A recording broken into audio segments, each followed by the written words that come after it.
Oh, it's all gonna crumble out of there, look. Look at that. That is sensational. Hi everyone, welcome to Backyard Chef. I'm Rick. Today we are making a really fantastic pudding. Everybody can make at home, and even with the kids. It's a simple, easy recipe to make. Now I'm using a selection of fruit. I'm using apple and pears, but you can make this with just apple. Now what makes this a fantastic dish? It's a baked apple and pear shallot. Sounds posh, looks posh, but it's easy to make and quick to make too, actually. The good thing about this recipe today is I'm using everything that I got from the store, the supermarket, reduced. I am not fooling. This is how to make a fantastic pudding. Okay? A real high quality pudding on your table at home with reduced product. Now I'm not ashamed to look for reduced ingredients. A lot of people turn their nose up and walk away. Why? Okay, I've got a selection of apples here. They're eating apples, so that means less sugar in the pie. It doesn't matter. You know, you don't have to be a Bramley or a cooking apple or whatever. You can use any ingredient. Come on. You know, you just put less sugar in if you're using a sweet apple. I've got pears. I've got a lemon. Okay, it's a bit soft, but we only want the juice. This whole table of ingredients to make this pudding costs £1.25. That is it. In dollars, that's $1.58. And I'm going to show you how to make a fantastic pudding. I'm using the air fryer oven, which makes it even more economical. Obviously, they don't take much to warm up, don't take much to cook. So, you know, it's a good option. You can use any air fryer at home, or you use your regular oven. Enough of the talking. Okay, we'll crack on, we'll make this, show you how easy it is. And we're not going to make it a chefy way, we'll just crack on and make it. I will be using this tin today. It's a springform tin, and I have absolutely no idea what size it is. It is a 7-inch tin. So we'll be using a 7-inch springform tin. Let's crack on and do it. Right, in this bowl I have some water, a little bit of water. All I'm going to do is peel the fruit and put it in the water so it's submerged. It's nice and steady. Don't get hung up on anything. Now what you can do, you can squirt some lemon juice in there to stop the fruit from browning. So we actually want lemon juice, but we'll put some lemon juice in there as well. So this is how to use up ingredients cheaply. Okay, we want some lemon juice. I'm not going to bother with the juicer. I've just got a spoon, and all I'm going to do is squeeze that juice into there, and then we'll just take the pips out. Let's not get stressed over it. So you just put your spoon in and just twist round, and you get the juice. It's as easy as that. There's probably going to be enough juice there actually, just with this half a lemon. So this lemon costs 10 pence, so that's 5p worth of lemon. What a bargain. Give it a little squeeze, you get more out of there if you want. That I'm going to put in the fridge for another recipe. Okay, so I need lemon juice in my mix, but as you can see, I'm just going to put a little bit of lemon in there, and then all we're going to do is core and peel, or peel and core, whichever way you want to call it, our pears and our apples. So it's nice and straightforward. Oh, these are quite firm actually, quite lucky here. So these are pears, they're Asian pears, but you can use any pears, it doesn't matter. It's a pear. So just peel it off any which way you like. You know, you can use a peeler or just go around with a knife. Let's not make a drama out of it, you know. Just come in there half it out. We don't want that core, so just take it out of there.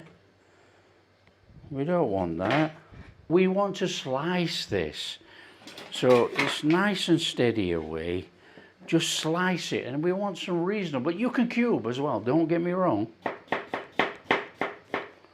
So we got some slices, and we're just going to put in that water.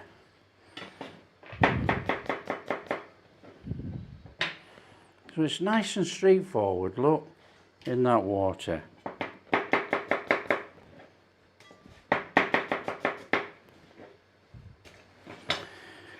And we're going to do that with all our fruit. We're going to take off the apple skins. And these are slightly bruised, look. But that doesn't matter. Cut the bruise out. Who the heck is going to notice when it's in a pie? So that bruise we don't want on there. Gone. We've got a perfect apple.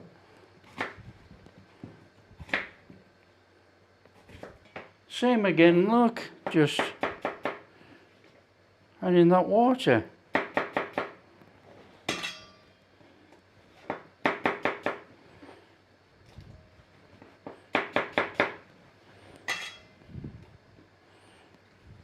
So I'm going to crack on and do all my fruit, and then we'll get on to the next stage. So there we have it then. We've got a fantastic bowl full of fruit there. Just put to one side. The most important job of this, we're making our pastry, if you like. Now, obviously it's not pastry, and this is why it's so easy to make and so good for the kids to get involved. We want some sliced bread. Now, this is very old, 3 days old bread, cheap at the supermarket. We don't want all the crusts on this one, so we're going to have to take the crusts off. Now,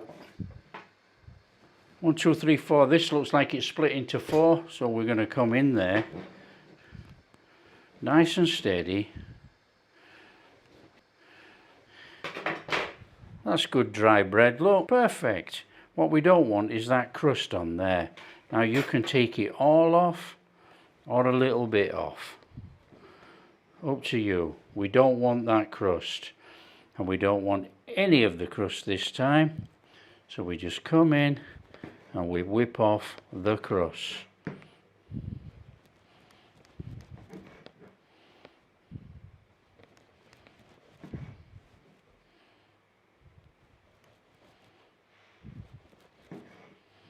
So we end up with a block of bread. Do that with all your bread.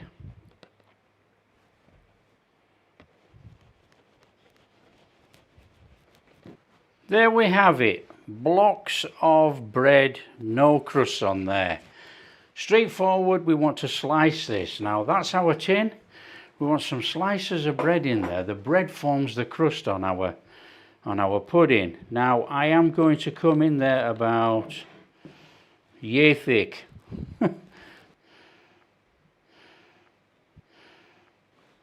That's quite a bit thicker actually. Not to worry. Come in here. Now what I will point out, it does not have to be a crusty loaf. It can be a loaf of sliced bread. Don't get hung up on it. Just take the crusts off and you've still got sliced bread. We want some butter. And this is where it becomes so easy. We just butter our bread. Just butter the slice of bread. Now, you know, you see all sorts of people in the restaurants and stuff. They melt a whole pan of butter and then they start dipping it in. Come on, we're at home. Nice bit of butter on there. Let's not make a big drama out of making a simple, delicious pudding. Butter up your bread.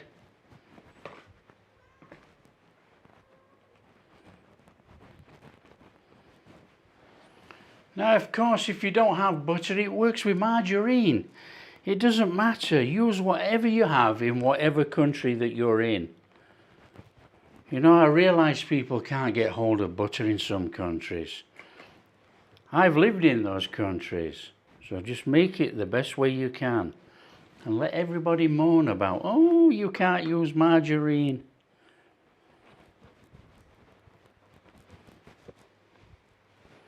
Okay, there's a whole lump of buttered bread there. Okay, grab yourself a pan. All our lovely fruit in there with that little bit of water and lemon that we already had that soaking in. Flame on. Start to reduce it, cook it down. Now we're not going to go bananas, okay? We're not going to make it into complete mush. We want to cook it down because it's going to go in the oven for 20 minutes. Okay, so now is the perfect time and the opportunity to try your apples. Now there are a couple of different eating apples that we use in here. Try them to see how sour they are.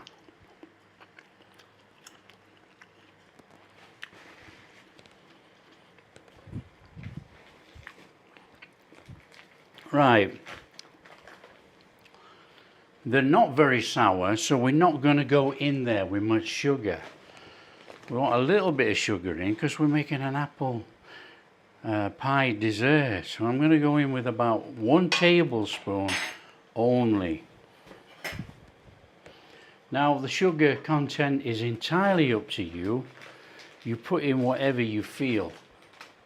And I'm going in there with some salt. Now salt is optional. You don't have to put salt in if you don't use it, but salt draws out all that sweetness in there on our taste buds.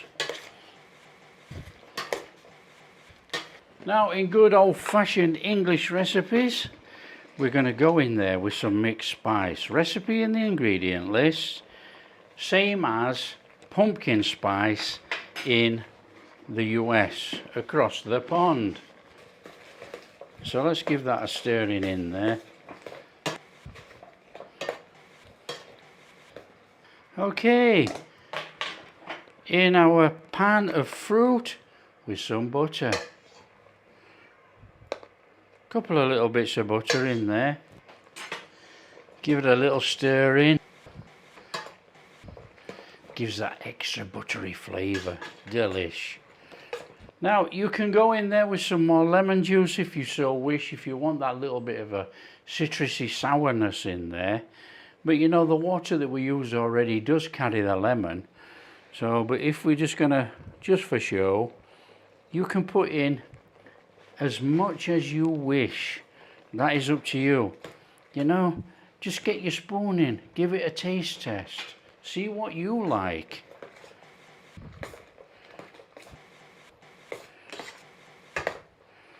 The only thing I am going to do, I'm going to change tins. I'm going to change tins from that one to an 8-inch tin, okay?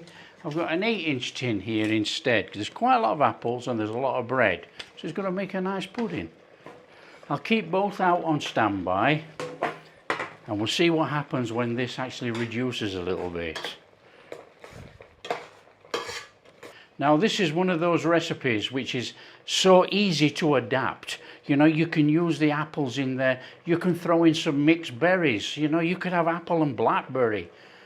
Just change it up, do whatever you want, that's up to you. You know, you could add a jam. This is homemade marmalade. Let's go in there with some marmalade.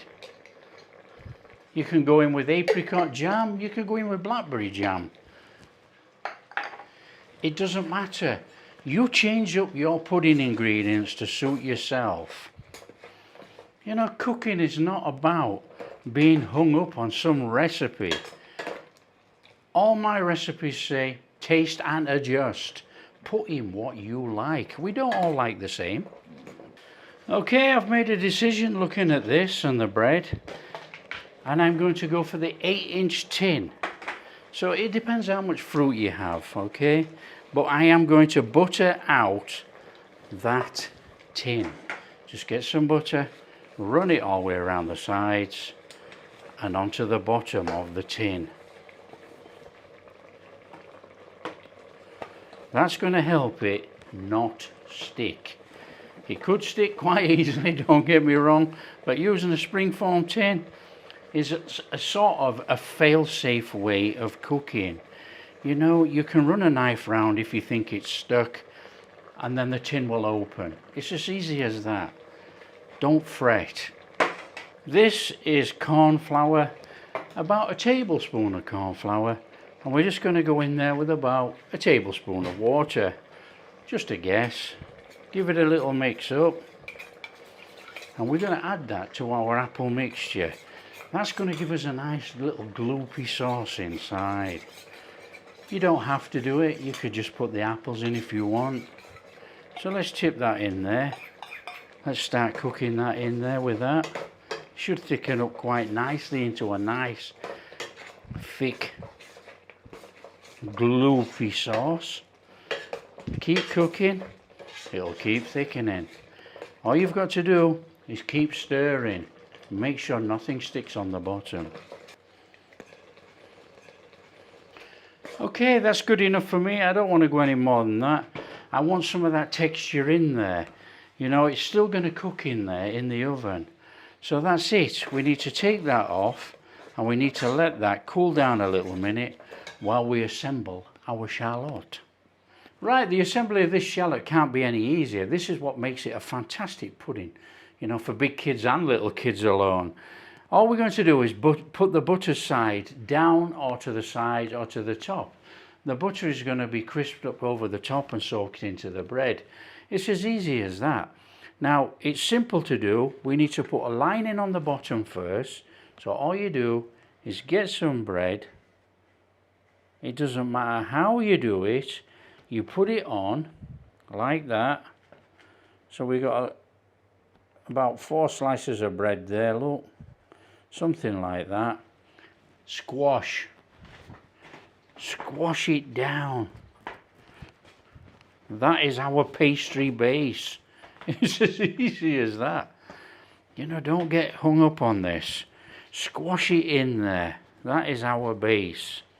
Now, if you wanted to be really posh, you would cut these and you would lay them over in fact, we will. What we'll do is we'll just cut a couple of these for show. I'm not really all that bothered about poshness these days.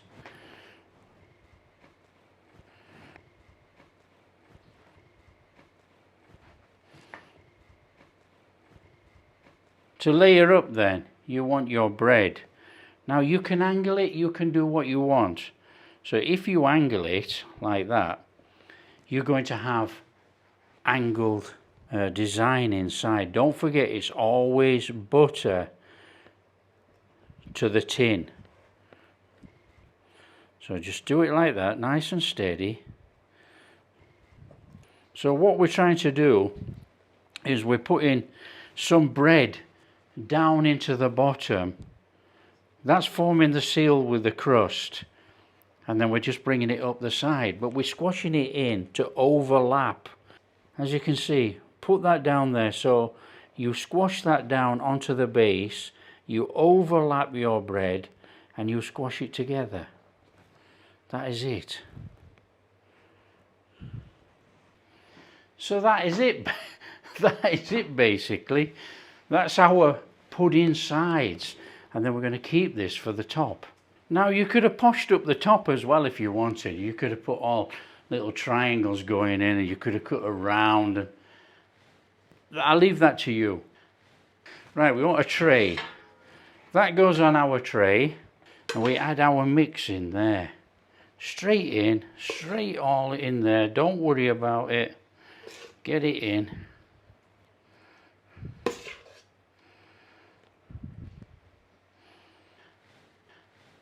What you can do is cut this. You could actually make it quite posh. Just come in there, cut it in half. Like that. And overlap it.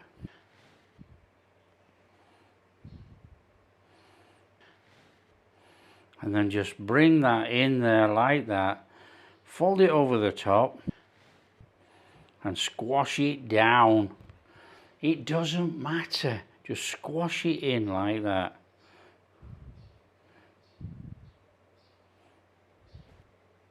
Oven on to preheat. I'm going to hit the temperature 180. 180 will do. Preheat. Optional step, you don't have to do this in any way. A little bit of sugar on the top. Okay, that's had a couple of minutes. Let's get that in the oven. Straight in there then.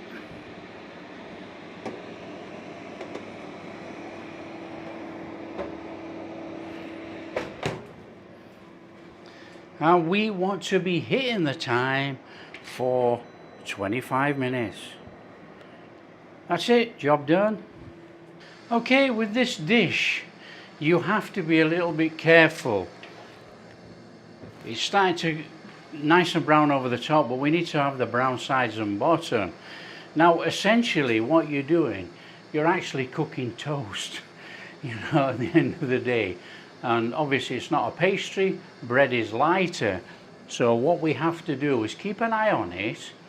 We might have to put some tin foil over the top for possibly a good 15 minutes of the job, and then let it brown up again. So we have that fantastic top on there, look, already. But there's no way that the inside, the sides and the bottom are going to be cooked. So we are going to cover it.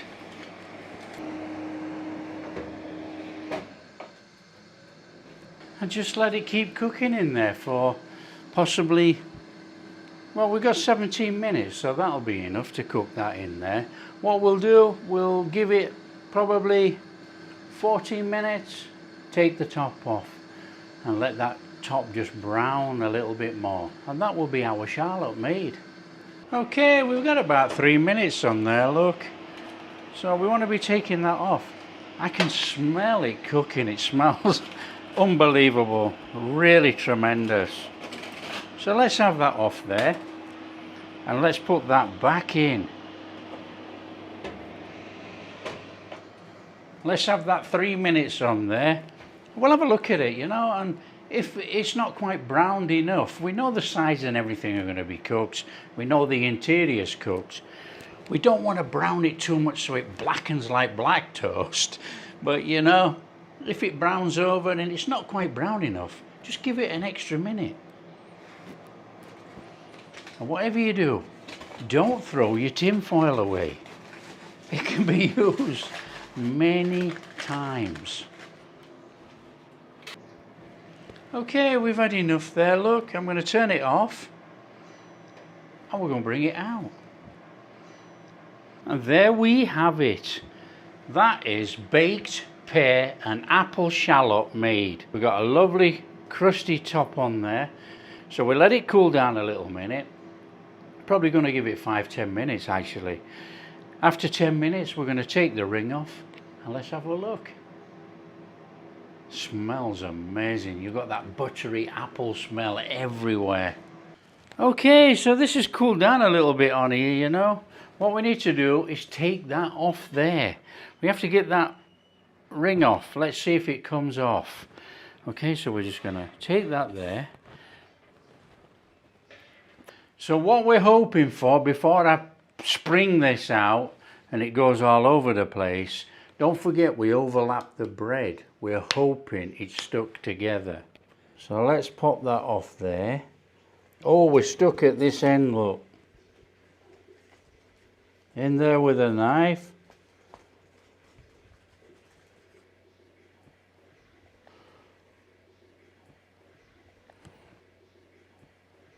That is sensational. So it was stuck a little bit. You saw we had to run a knife round, but that doesn't matter. Look at that. So quickly then, like I say, I'm actually going to put this on a plate because I anticipate it all spewing out of the sides. So we'll have that off there nice and gently onto there. So there you go, that's baked pear and apple shallot made. So I think in the interest of the video, whether it's set up or not, we're going to get into it and give it a taste test. You know me, I can't wait. Now I think it's all going to flop out because it's a loose mixture inside, but we'll see, won't we? Come on, let's get in here.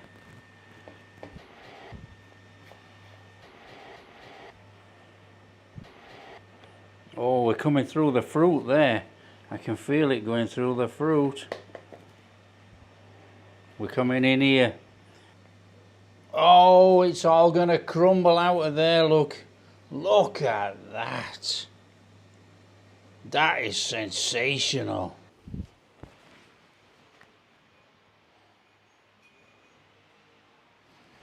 Just look at that. All the apples falling out there, look. Oh, that is bread and not pastry. That is baked apple and pear shallot made.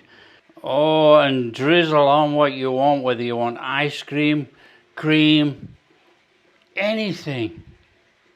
Oh, come on. Baked apple and pear, you can't go wrong. And that is our bread. Look how fantastic that is.